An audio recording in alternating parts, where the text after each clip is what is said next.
నమస్తే. నేను Kavitha. Welcome to I dream.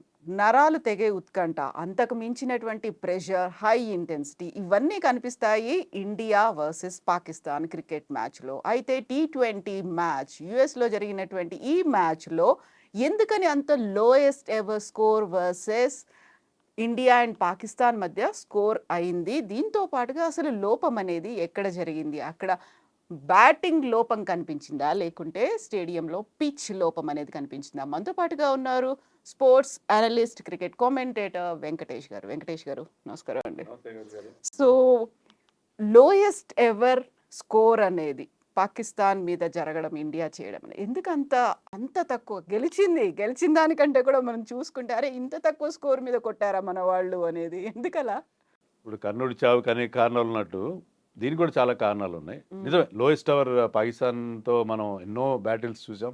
మనదే పై చేయిగా ఉంటూ వచ్చింది. Lowest our score and Pakistan మన టీంని ఆల్అౌట్ చేయడం, వైట్ బాల్ క్రికెట్లో ఆల్అౌట్ చేయడం కూడా వరల్డ్ కప్స్లో ఇది మొదటిసారి. సో అలాంటి చాలా కొంచెం ఇబ్బందిగా 119 మాత్రమే చేశారు మన వాళ్ళు. 119 అంటే చాలా చిన్న స్కోర్. కానీ గొప్ప విషయం ఏంటంటే దాన్ని డిఫెండ్ చేసుకోగలిగారు. అంత చిన్న స్కోర్ చేసి 6 రన్స్ తేడాతో ఒక టైట్ మ్యాచ్, ఒక థ్రిల్లర్ మ్యాచ్ గెలవడం అంటే that was really wonderful. So ఇలా ఎప్పుడు జరగలేదు ఇంత మంచి చేజ్.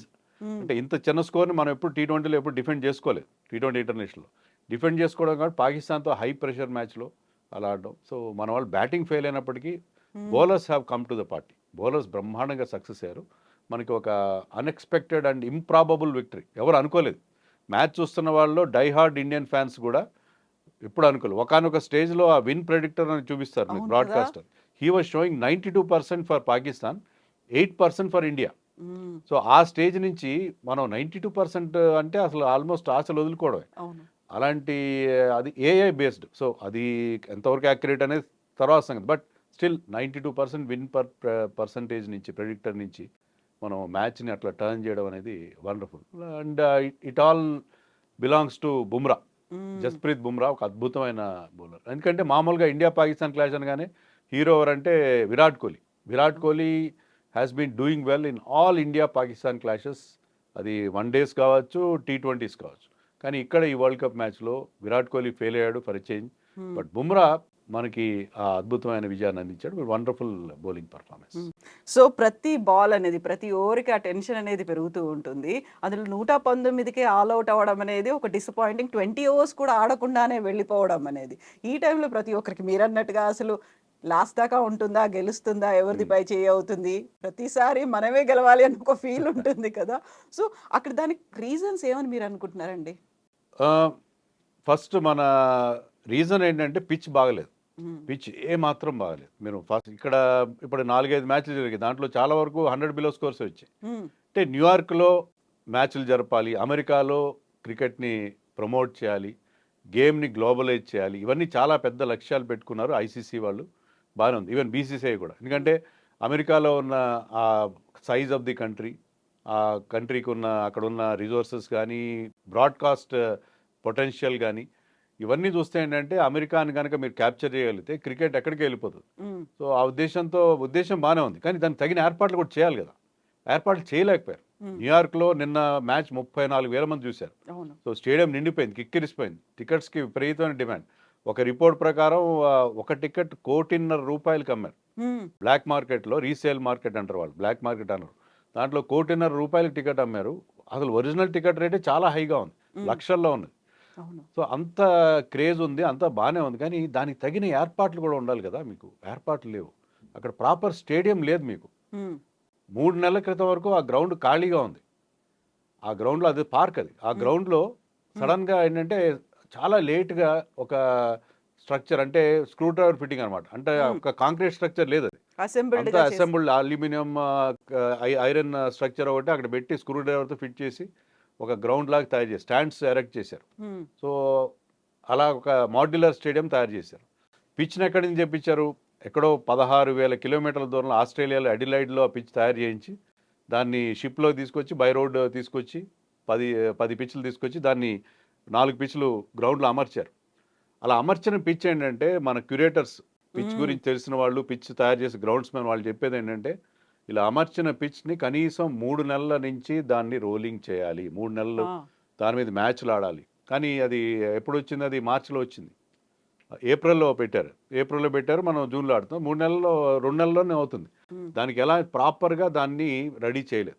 దానివల్ల ఏంటంటే మ్యాచ్లు జరిగితే ఫస్ట్ మ్యాచ్ జరిగింది ఇక్కడ శ్రీలంక 77 ఆల్ అవుట్ అయింది. ఇంకో మ్యాచ్లో ఐర్లాండ్ మనతోనే 96 చేశారు.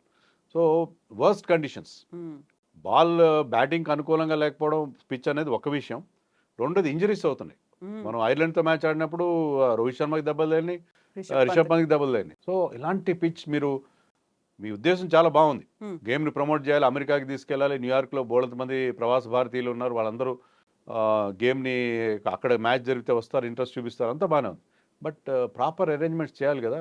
ఎంత హడావిడిగా చేయడం, ఇంత హ్యాప్హజార్డ్ మేనర్లో దాన్ని ట్రీట్ చేయడం అనేది ఇది చాలా అన్యాయం. ఎందుకంటే ఇంత important match, India Pakistan match అనేది ఫైనల్ కంటే గొప్ప మ్యాచ్. కానీ దాన్ని మీరు ఈ రకంగా చేయడం, ఒక సబ్ స్టాండర్డ్ పిచ్ మీద చేయడం వల్ల ఆ లో స్కోర్స్ వచ్చినాయి. సో కమర్షియల్గా అయితే చాలా సూపర్ సక్సెస్ అయిపోయింది. టికెట్లన్నీ కూడా ఫుల్ స్టాండ్స్ అన్ని కంప్లీట్గా 34,000 కెపాసిటీ అనేది కంప్లీట్ ఫుల్ఫిల్ అయింది.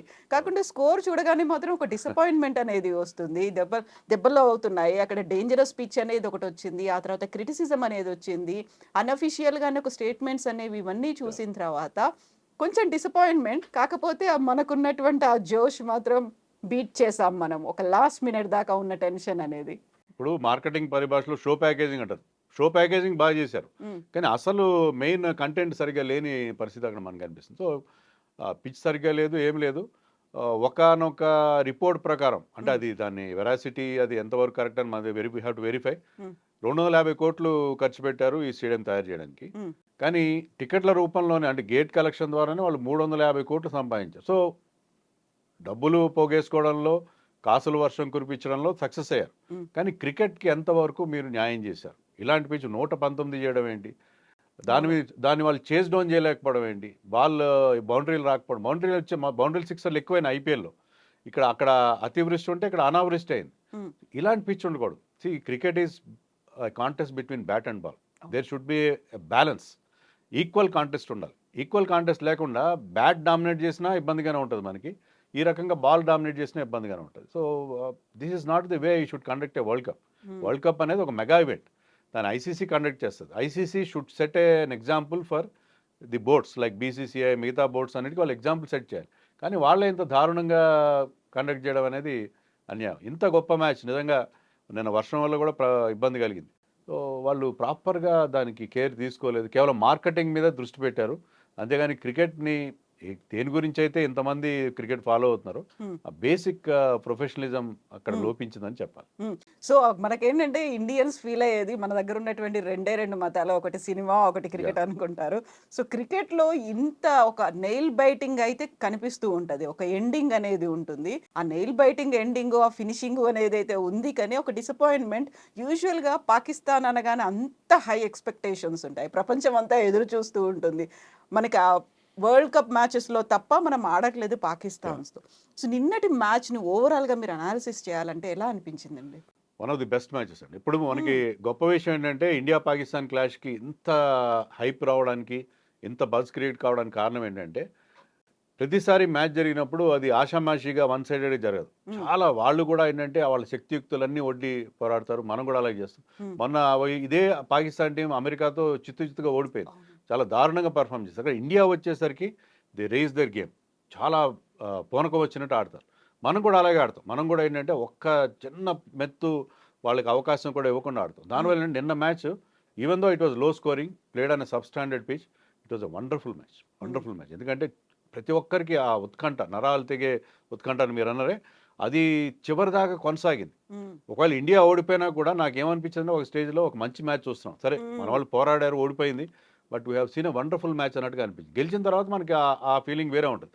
బట్ గెలవకపోయినా కూడా it was a very good match. ఎందుకంటే there was contest between the two teams. చాలా అద్భుతంగా మనం 119 చేసినా కూడా వాళ్ళకి బ్రహ్మాండమైన ఫైట్ ఇచ్చి చివరి దాకా పోరాడడం, చివరి ఓవర్ దాకా మ్యాచ్ వెళ్ళింది. So it was wonderful match. So India Pakistan కాంటెస్ట్లో గొప్పతనం ఏంటంటే ప్రతి మ్యాచ్ కూడా ఏదో ఒక రకంగా ఒక థ్రిల్లర్గా ఉంటుంది, వన్ సైడెడ్గా వెళ్ళిపోయే పరిస్థితి ఉండదు. సో ఇది కూడా అలాంటి, ఎప్పుడు మనకి చాలా రోజుల తర్వాత మనం గుర్తుపెట్టుకుంటాం ఈ మ్యాచ్. ఎందుకంటే ఈ మ్యాచ్లో ప్రతి ఒక్కరు ఆల్మోస్ట్ కంట్రిబ్యూట్ చేశారు. Bumrah highlight, man of the match, okay, no doubt. But the way Siraj bowled, the way Harshdeep Singh bowled, అలాగే హార్దిక్ పాండ్యా ఇటీవల కాలంలో చాలా క్రిటిసిజం ఫేస్ చేస్తున్నాడు అతను. బికాజ్ ఐపీఎల్లో ఫెయిల్యూర్ కావడం, అతను క్యాప్టెన్సీ విత్ అతని ఇష్యూస్ విత్ రోహిత్ శర్మ, తర్వాత పర్సనల్ లైఫ్లో కూడా అతనికి ఏదో డివోర్స్ అయింది అది ఇది అని చెప్పి కూడా హీఈస్ గోయింగ్ త్రూ ఏ లో ఫేజ్. కానీ అతను చాలా బాగా బౌలింగ్ చేశాడు, 2 వికెట్ కీలకమైన వికెట్లు తీశాడు అతను. హర్షదీప్ బాగా బౌలింగ్ చేశాడు. ఇవి స్పిన్నర్స్కి అక్కడ పెద్ద హెల్ప్ లేదు, కానీ ఇద్దరు స్పిన్నర్స్ కూడా టైట్ బౌలింగ్ మెయింటైన్ చేశారు. మనం మ్యాచ్ గెలవడానికి కారణం బుమ్రా ఒకటైతే, రెండోది మనం లూజ్ ఓవర్స్ వేయలేదు, వాళ్ళకి తేలిగ్గా రన్స్ ఇవ్వలేదు. ఒక ఓవర్లో కనుక 15-20 రన్స్ వచ్చి ఉంటే వాళ్ళు గెలిచేవారు. అవును. ప్రాబ్లం ఏమైందంటే ఒకానొక స్టేజ్ వచ్చేసరికి వాళ్ళకి రన్ రేట్ ప్రెషర్ వచ్చేసింది. ఓవర్కి 10కి పైగా రన్స్ చేయాలి, అక్కడేమో బౌండరీలు కొట్టడం కష్టంగా ఉంది. దానివల్ల ఓడిపోయారు. వికెట్లు చేతిలో ఉన్నాయి కానీ రన్స్ రావట్లేదు. సో మన బౌలర్స్ అందరూ టైట్గా బౌలింగ్ చేశారు and team was very well led by Rohit Sharma. So అక్కడ ప్రతి ఒక్కరి కాంట్రిబ్యూషన్ మనకు, ముఖ్యంగా రిషబ్ పంత్ని మర్చిపోకూడదు. అవును కదా. రిషబ్ పంత్ అద్భుతంగా ఆడాడు ఆ పిచ్ మీద, టఫ్ పిచ్ మీద. He was the top scorer, 40 runs చేశాడు అతను. చాలా టఫ్ సిచ్యుయేషన్లో కొన్ని మిస్ హిట్స్ ఉన్నా సరే బ్యూటిఫుల్ బ్యాటింగ్ చేశాడు అతను, అగ్రెసివ్ బ్యాటింగ్ చేశాడు. 130 స్ట్రైక్ రేట్ ఆ పిచ్ మీద అంటే చాలా గొప్ప విషయం.